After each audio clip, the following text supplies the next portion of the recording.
give you a testimony. I went to Morehouse to be a chemistry teacher. And so my grades were pretty good. And somebody called me and said, well, what are you going to do with this degree? I said, I'm going to teach. I said, why? I said, I can't afford medical school. I said, I can't even afford Morehouse.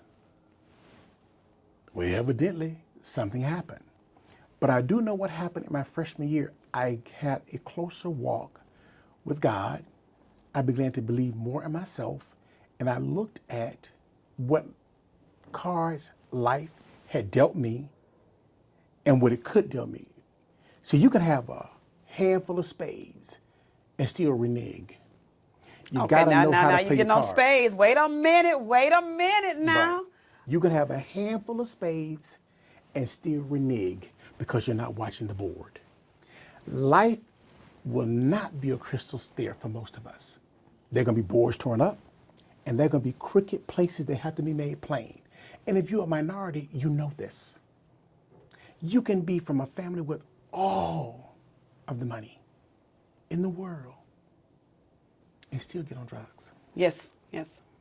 You can be from a family of doctor, lawyer, millionaire entrepreneurs, 30-year-old, you can still get pregnant.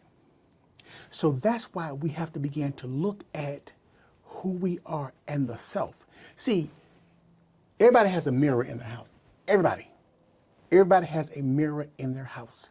But when you go to the mirror, Michael Jackson said, I have to start with the man or the woman in the mirror. I can't look in the mirror and see D. I got to look and see me.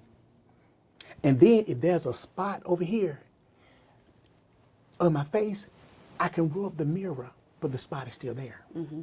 So I have to begin to deal with my imperfections, deal with how I manage my imperfections, and deal with how I respond